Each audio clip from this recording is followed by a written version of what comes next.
Beauty by Ling Huang. This book was nothing what I expected.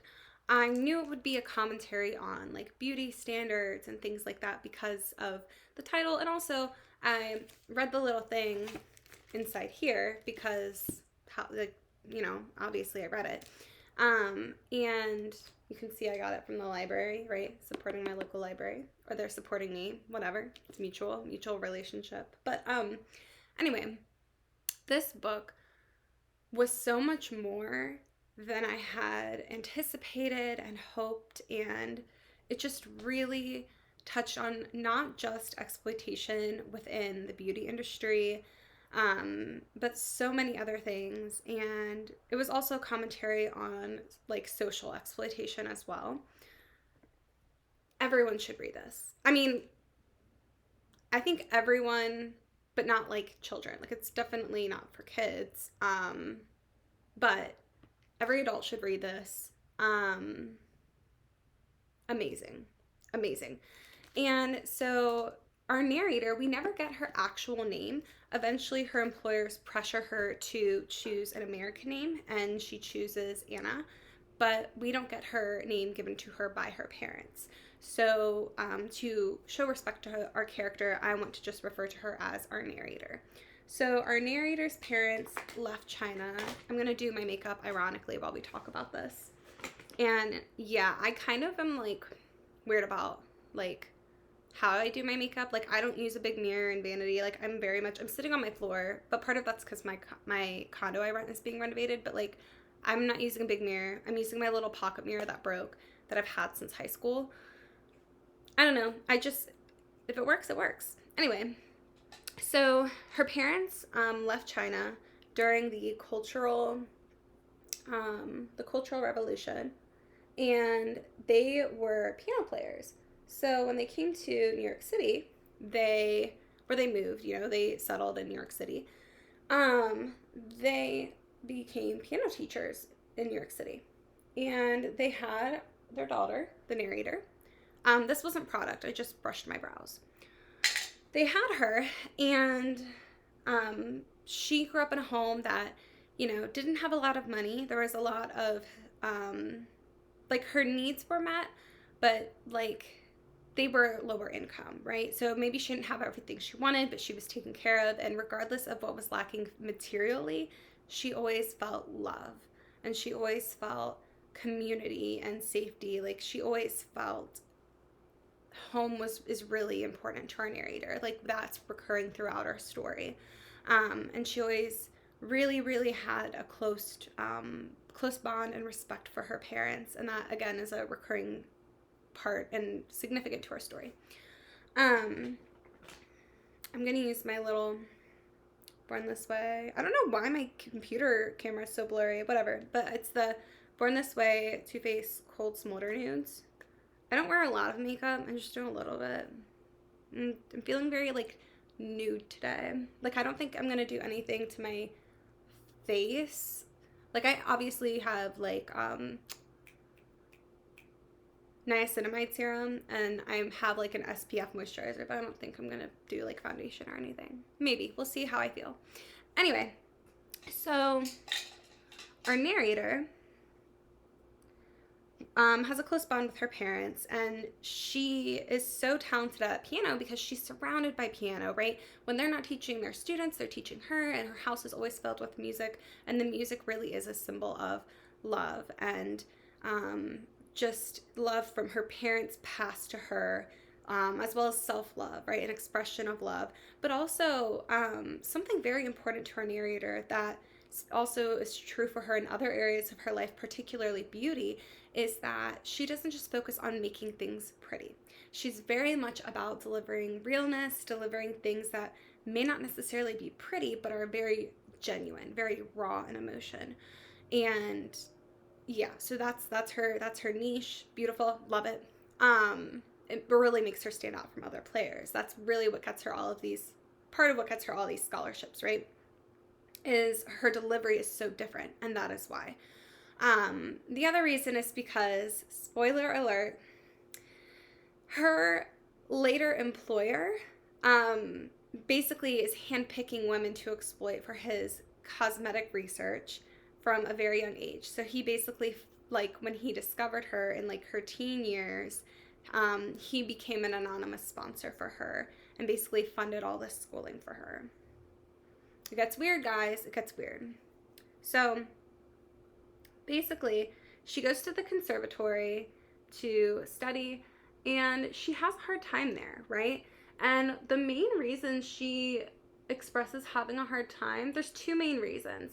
The first one she talks about is that, like, she mentions, like, hiding, like, food her parents had sent with her and feeling guilty about that. So that implies, well, she doesn't state, like, the ethnicities of other people at the conservatory. We can imply from that, or infer from that, rather, that she may be one of the only Asian American people there at the conservatory, or, like, within her cohort, right? So we're getting some implications there. And then another reason, the reason she speaks the most about, actually, is that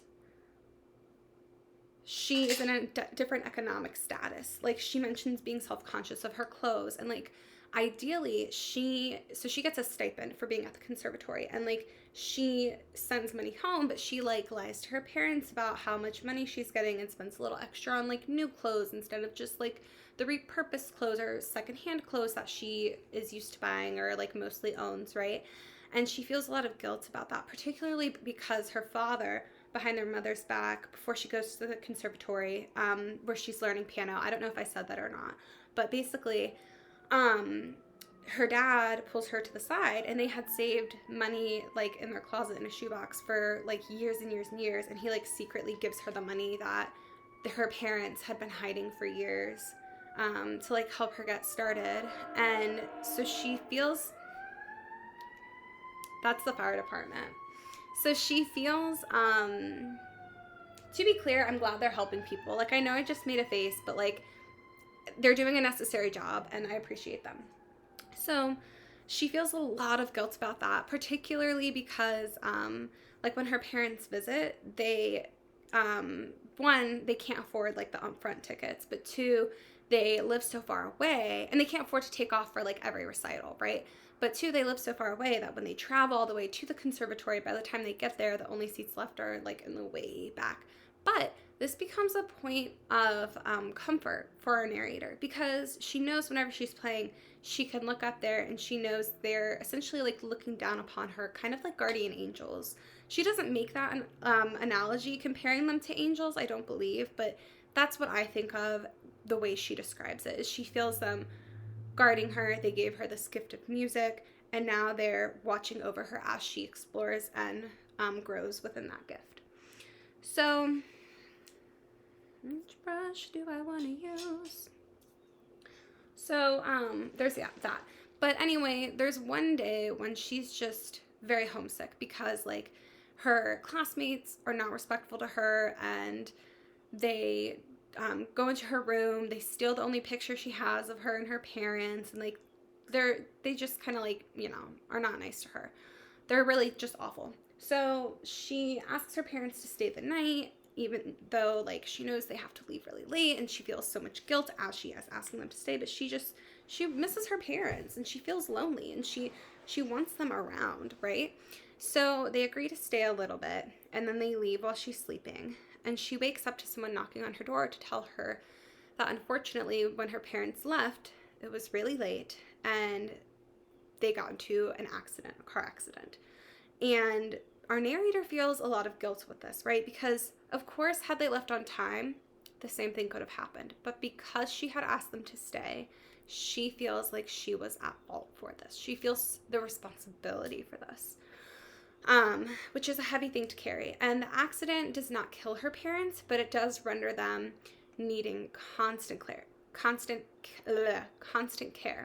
They essentially have to be in a facility where they are, like, fed, taken care of, changed, like, and it's not just their body, but their brain is not quite with it. And later our narrator goes on to say, like, sometimes if she plays music that they used to play a lot, they'll recognize her for, like, a brief moment, right? Like, their eyes will change, or, like, they might say something, but then it's, like, gone, right? So not uncommon with other stories that people tend to hear.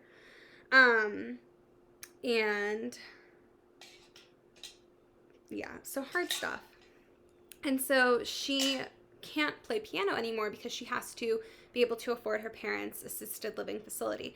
So she's working at a place where she's like working, it's like a fast food place, like a diner or whatever, and like she's cleaning the greasers and just like, it's not a job we associate with like glamour, with a renowned pianist, right? When we think of pianist, we think of elevated society, and like part of this gets into classism and elitism, because there are like this woman who's working at the place, working the fryer, is a pianist, is talented, is intelligent, is all these things, but our society has taught us to think the person sitting there in the recital is doing something right. They're elevated, they're, you know, better than people, and then we think, oh, the person working the fryer is less than. In this case, it's the same person, right? And I think that is a very noteworthy thing. And so I really feel like that's a noteworthy thing. And so, do I want to do this? I guess we're doing it. And so when she's working the fryer, a gorgeous, glamorous woman approaches her with a job proposition, because she's like, oh my gosh, like, I recognize you from these videos of you playing piano, like, I've been to the conservatory, like, what are you doing here? So, basically she tells her, like, I work here now, like, I don't play piano anymore. And I don't remember if she tells her about her parents' accident or not. I truly don't.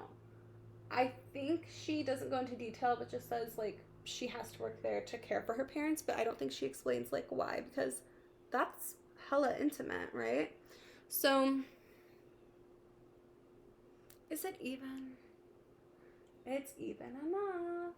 Okay, so, hang on, I just got a text. I'm going to check it real quick. I'm sorry. Okay, so, which brush do I want to use next?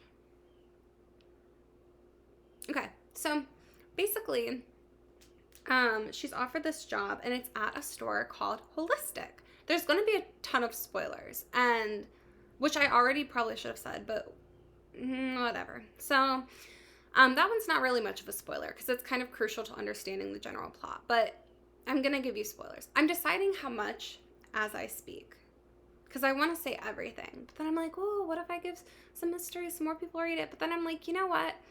Even if you know all the juicy details, you should still read this. You just should, because it's that amazing. Okay, which shade do I want to use? I'm deciding if I want to do, so I already did, oh, it's backwards for me. I did this bottom one, right? And then I did this top one in the middle, and I'm deciding if I want to do the bottom middle or this top gold one.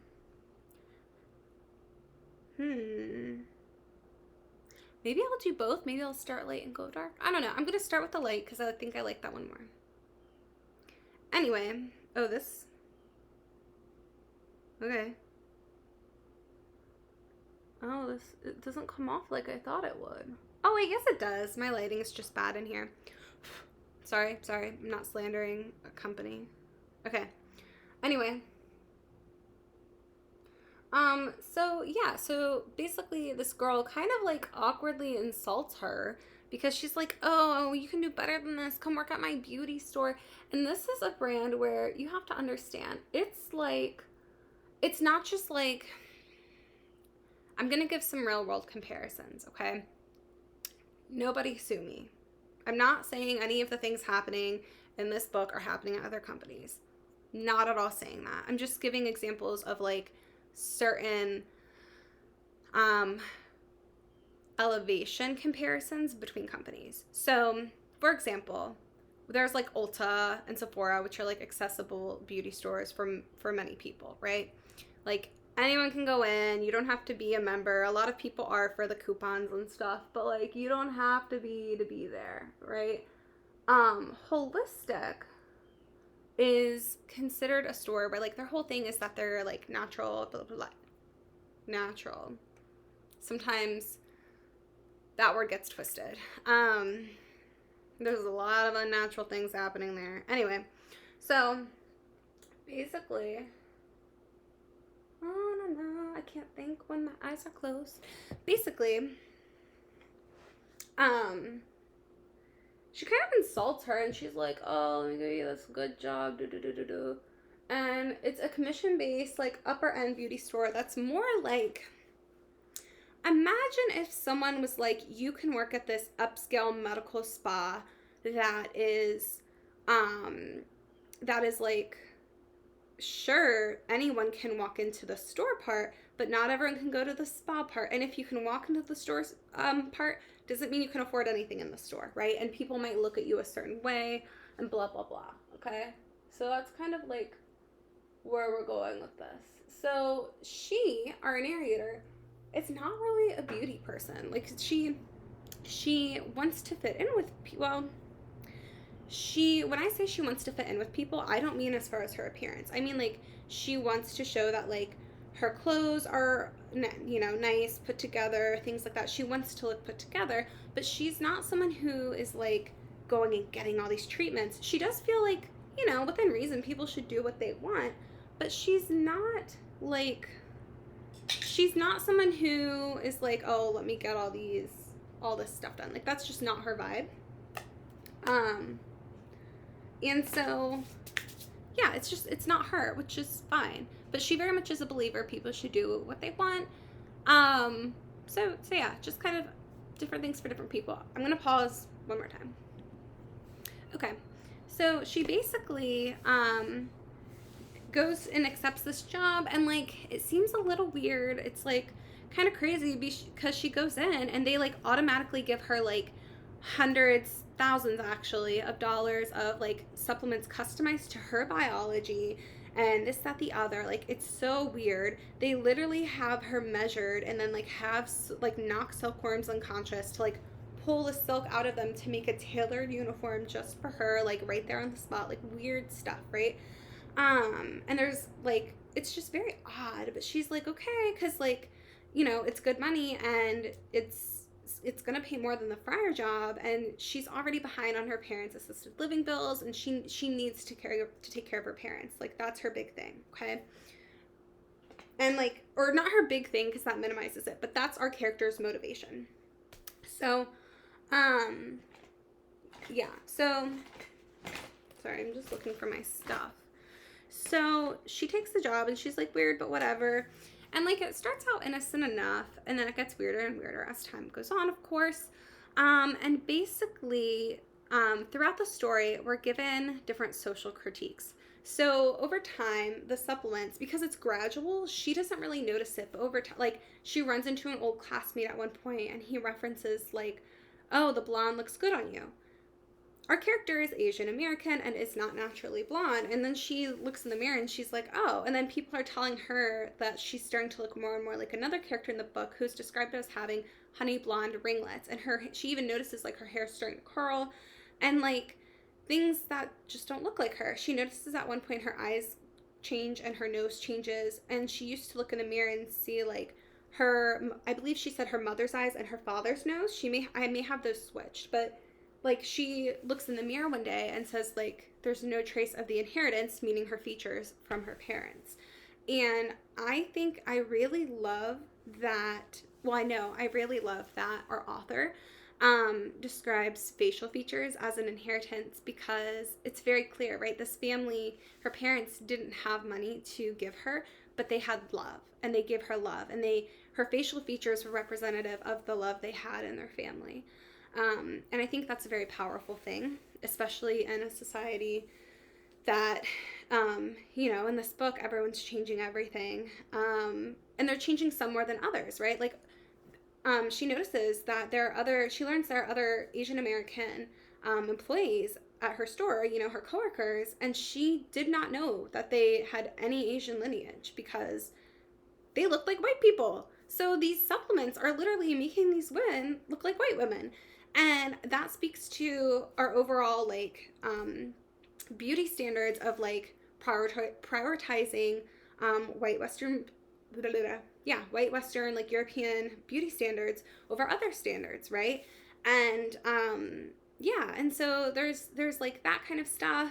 What else? So like there's exploitation there, but also it talks about, the book criticizes beauty in that way, in social constructs, but it also criticizes beauty in the form of how it exploits women. So without giving too much away, over time, women start getting sick, women start dying. We are learning that women are not conscious and consenting to some of the procedures that are being experimented on them, including our narrator.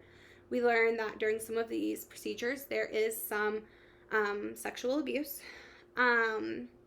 We learn that some of the abuses are being performed by the employer, who has a history of mommy issues. Like his whole shtick is like his mom, Victor's the employer, right? So Sage is like the girl who works for Victor and the one who like ultimately offers our narrator the job. But Victor is like the head honcho. He owns like all these different companies underneath his parent company and blah blah blah. And so like his whole thing is like his mom like had a bunch of kids and like then ran away, and like she wasn't super present. Like she kept having kids but not taking care of them, was kind of like what the story described. My understanding is that I can't remember if it's this book or not, being completely transparent, but I think that Victor's father was abusive towards her. And so like the idea wasn't that she was running from her kids, but she was running from him, but she left her kids with him, I believe, something like that. And so basically over time, this guy Victor creates multiple industries that basically are made to alter women's bodies, which then gives him control over women's bodies. And the other interesting thing is, so for example, this is going to be a major spoiler. Our main character, when she gets to a point where her parents are like deathly ill, because they start to recover, but then they like immediately drop, ironically, after she starts giving them some holistic supplements from, the store Holistic, right? So they start to plummet like drastically, and doctors are so confused by why this is happening. It's so unusual, especially with the recovery they were making and the time frame in which they're plummeting. Very unusual. So basically Sage is like, well, this is something we don't talk about really, but we also have a corporation that specializes in spiritual sex work. Basically, it's not spiritual sex work. Basically, what our main character thinks is happening is she thinks that she is being given medications, is unconscious. Sex acts are performed with her body, and then she basically wakes up and is driven home after by the corporation's driver. That's what she thinks is happening. That's not what's happening. This is going to be a major spoiler. This is kind of like the whole big thing. I'm kind of going to tell you like the main surprise. So if this is going to make you not read it, don't watch. But basically, she finds out that the first time it was intimacy. I won't call it sex because that implies consent. And while she signed the paperwork, it wasn't consensual. Like her bosses knew what they were doing, right? But basically, she was put unconscious, and then it was Victor who, and then after that, from then on, it was actually medical exploitation. So what was happening is Victor had this idea of how can women go through pregnancy and birth without their bodies getting stretch marks and changed forever. So he wanted to do this procedure or this system, this medication. It's like a whole loop of things that's basically called everlasting. And so basically what they do is they are knocking her unconscious, and she is not aware any of this is happening, by the way. And so she is unconscious, and they essentially like artificially inseminate her with like animal sperm, and but it's been like genetically modified because they're essentially hoping for like a half human, half octopi baby. I'm gonna be honest, I'm not 100% sure. That part I was like so thrown for a loop. I started reading so fast. I was like, oh my god, like I probably should reread it. But anyway, yeah. So there's that. And then there's like if people find out about the things that are happening, or they learn too much, or there's like something where they die or get severely sick from their product, those people are killed. And Victor's whole thing is zero waste. So they dispose of their bodies, take the ashes and the bones that are ground up, and they put them in their products, not the basic ones that are lining the shelves of the store that are more accessible to the public, but in like the ones that are like in the farm they call it the farm, but it's basically like there are employees who work there at this place who do like the more experimental stuff, and they like give them those as freebies because a lot of these products can have side effects, and it would be bad for business if everybody was getting these side effects. So instead, they take their more vulnerable population, basically give them dead bodies and scraps, and essentially and they like mix it in their other products. Like it's not just the dead body, it's like all the other stuff and the dead bodies. So in like a powder capsule, whatever, like basically supplements, right? So that takes a toll, and ultimately we find out what kills the narrator's parents is a disease. I believe it's called Cora. I might be mispronouncing it, I might be confusing it, but I believe it's called that. And essentially, it's a disease that people who are cannibals tend to get with overconsumption of human meat. So basically, because the main character like got experimental freebies, not knowing any of this was happening, from the goddaughter of Victor, whom she befriends, and gave them to her parents, just thinking like, oh, they're health supplements, like it's free, like surely it'll help my parents, like because our main character goes through so many changes. Her body elongates, like she gets taller, her eyes color change, her skin lightens, her hair curls, like all these crazy things, right? So like, I mean, why would it not help her parents' brain development? Like that's her logic, right? So crazy. And like people are dying, people are murdered. It also goes into exploitation of renters, especially in New York City and like cities in general. I completely stopped doing my makeup now, but that's okay. Cities in general, because where's my mirror? I need to get going. I'm having people come over to do renovations. Let me find my stuff and then I'll keep talking. I'm gonna pause real quick. I guess I don't need to say that because you won't know it's paused. This is my little broken pocket mirror I've had since high school.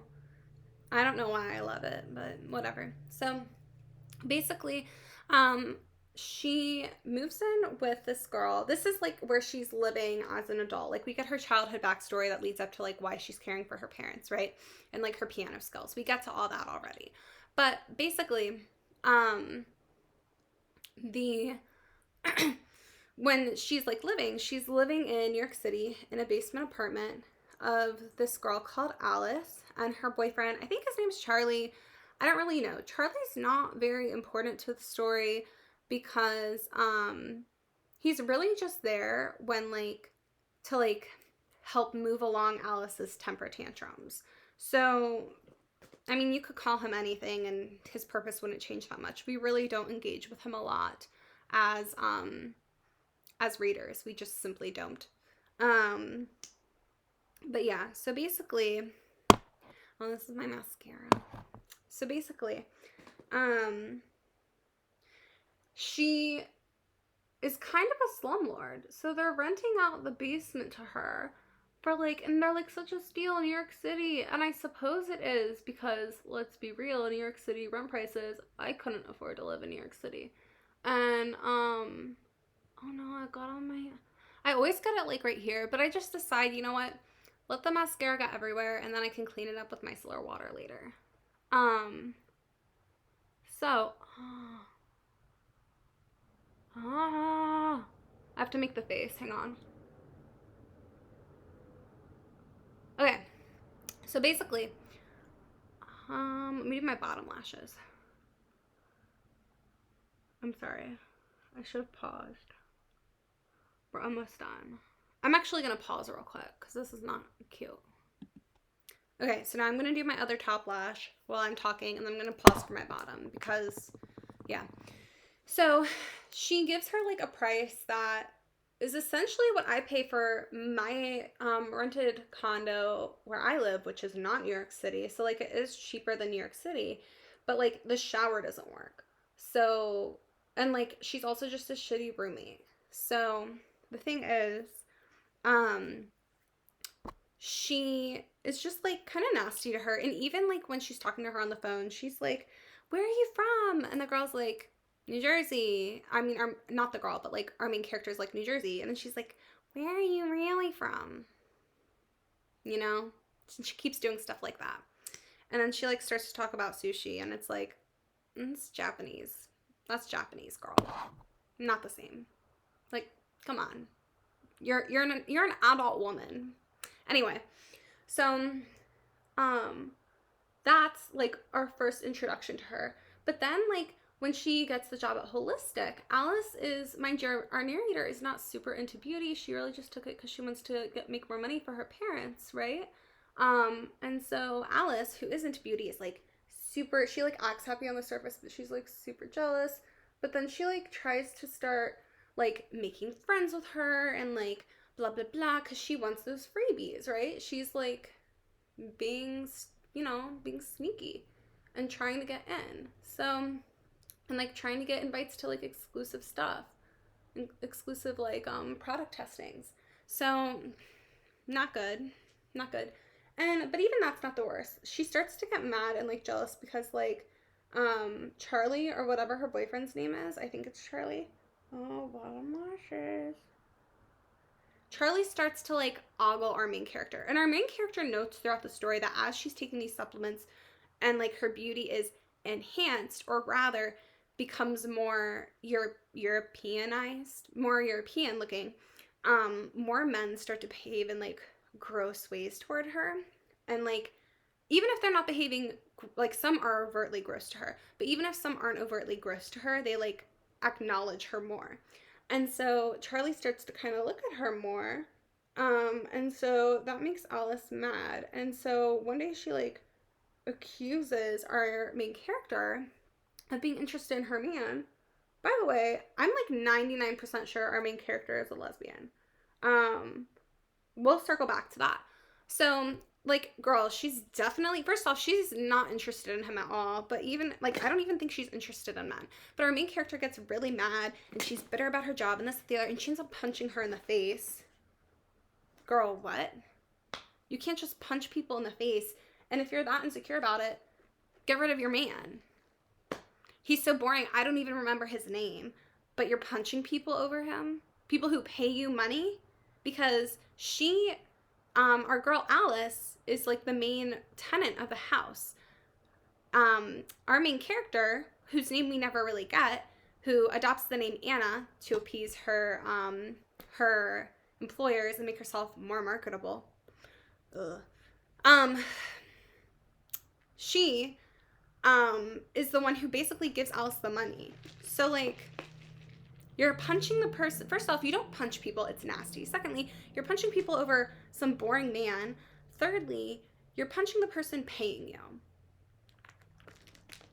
It's not gonna go well. What were you thinking with that? Like, anyway, so she just becomes a horrible person. And anyway, again, spoiler alert, I'm gonna tell you how it ends, essentially.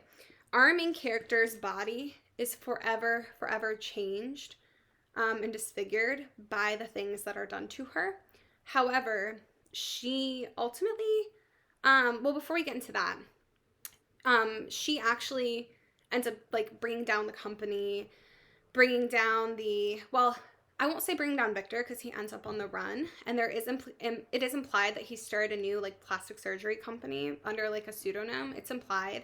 We're not really told that directly, but he's on the run, and so like, but like all his like holistic, I think it's Organic Provisions. It's like their parent company, Apothecare, which is like the medical facility he runs, like all of that gets shut down, and like all of the abuse of corpses is discovered, all of the chemicals, all of that is discovered because of her work. And her friend Lilith, who really, Lilith is probably one of the most underrated characters in here. Well, I don't know if she's underrated. I think this book is underrated. I've seen maybe one or two like YouTube videos about this book, but I've heard no one talking about it. Why are people not talking about this fantastic book? This is fantastic. Anyway, more people should read it. More people should talk about it. But essentially, yeah, so basically, like, all that gets shut down, and she's like, this is connected to Alice. I promise I'm going to make sense here in a second. So basically, a documentary is made about the whole deal, right? And while our narrator, our main character, is given the opportunity to participate in it, she chooses not to, right? Her parents are gone. She really isn't close to her family in China because growing up in the States, like, the disconnect between her family grew because her parents were viewed as like super disconnected and wealthy because they were in the States, when in reality in the States they were considered impoverished, or if not impoverished, like definitely lower class, right? So, but for her family in China, they were seen as having so many opportunities and things like that, which, you know, obviously they had more freedom of expression, etc. So their distance grew, right? And also they never really got to hang out with our narrator because she grew up in the States, and as she became more comfortable, I think our narrator even says, like, Chinese, which was her first language, felt foreign to her, or more foreign than English as she became an adult. So yeah. And there's actually a scene in Chinatown as well where she bumps into an older woman, and Lilith speaks Chinese to the older woman, and our main character doesn't. Our main character speaks in English to her. So that's another like hidden example of where she's more comfortable in English despite Chinese being her first language, which happens to a lot of multilingual individuals, especially when they are in communities where they have to assimilate for economic purposes, right? Especially if there's not like a community of speakers within the area that speak the native language. So a lot of different factors that go into that. But anyway, so Alice chose to participate in that documentary, and it's crazy because she was like, oh, she was my best friend, but I knew something wasn't right, blah, blah, blah, blah. I was there all the time. I used all these products, blah, blah, blah, blah, blah. No. She stole like a serum now and then, a couple drops of a serum here and there. No. She just wanted the attention. She was money hungry after punching this girl in the face. She's just a bad person. And I think it's interesting because this story does a great job overtly showcasing men's exploitation of women. And I think with that, there's a risk of women being portrayed as constant victims. But I think I really love the way Huang, our author, basically shows like Alice is nasty, okay? Alice is not a victim. She actively harms our main character. She's not empathetic. She views other women as competition. She doesn't better herself. She works on tearing other people down. Like all these nasty things, okay? So Alice is certainly not a victim. She's not a woman we need to feel sorry for. So it's re-emphasizing like women aren't always victims to be rescued, right? In this case, Alice is not a victim. And also Sage, who recruits our narrator, our main character, is aware from our main character's youth that she has been chosen by Victor. And Sage goes on to say how when she was basically rescued by Victor, and then she felt like she owed him so much, she felt like she didn't have a choice, blah, blah, blah. And she like tries to plead with our narrator to like have empathy and bond with her. It's just the two of them now. And our narrator tries to tell her like, no, you knew as someone who you feel as a victim, you knew what would happen to me, and you still chose to do this to me. So no, like you don't get to get away with this. Like she's basically takes the route of like, sorry this happened to you, but it doesn't give you a free pass. And that's true. That is absolutely true. Just because something was done to you does not give you a pass to do it to other people. And I think that's another beautiful way that I think that truly is a very healthy view of modern feminism, because yeah, support women, but that doesn't mean she gets a free pass to exploit other women. That doesn't mean she gets to become a perpetrator because she's a woman who was a victim as well. Um, anyway, our main character, as I said previously, ultimately is permanently disfigured in the book. And while she is sad that she no longer resembles her parents, that taking the holistic products, I say holistic because it's the brand, not like actually holistic natural products. Like when I say holistic, I'm talking about their company, right? So those products had long ago erased the features of her parents. So while she's sad about that, she isn't necessarily sad that now she doesn't look how those supplements made her look. Like she doesn't look how she did before. She doesn't look how she did on them. And now in a way, she is kind of left alone. And she ultimately gets back to playing piano, which she couldn't do for a long time because of the trauma affiliated with her parents' accident. So over time throughout the book, we see her as she starts to heal, play piano more and more. And while her hands are permanently disfigured, she has to basically create and learn a new method of playing piano with her disfigured hands, where her fingers are kind of sealed together a bit more. And so she begins uploading videos of herself playing piano. And she even acknowledges in the book, like, yeah, people are probably just watching this because of the drama affiliated with, you know, the documentary, the scandal, Victor, blah, blah, blah. And they're probably just watching, you know, with the video, like, sound off just to see, like, my hands, right? Like, she knows people probably are not appreciating, what she's actually doing with the music. But she doesn't care. She does it because it's what she needs. And I find that very powerful. And I like that is ultimately what we end on, is she's back to doing what she loves, and she's doing it to honor her parents and connect with her parents. And by the end of the book, it's that her outside vessel is no longer, and her outside circumstances are no longer her defining factors. She, in the end, it's like she full circle comes back home and is reconnecting with her lost parents. And she finally feels a sense of peace with how she is honoring them with piano and how she is honoring herself.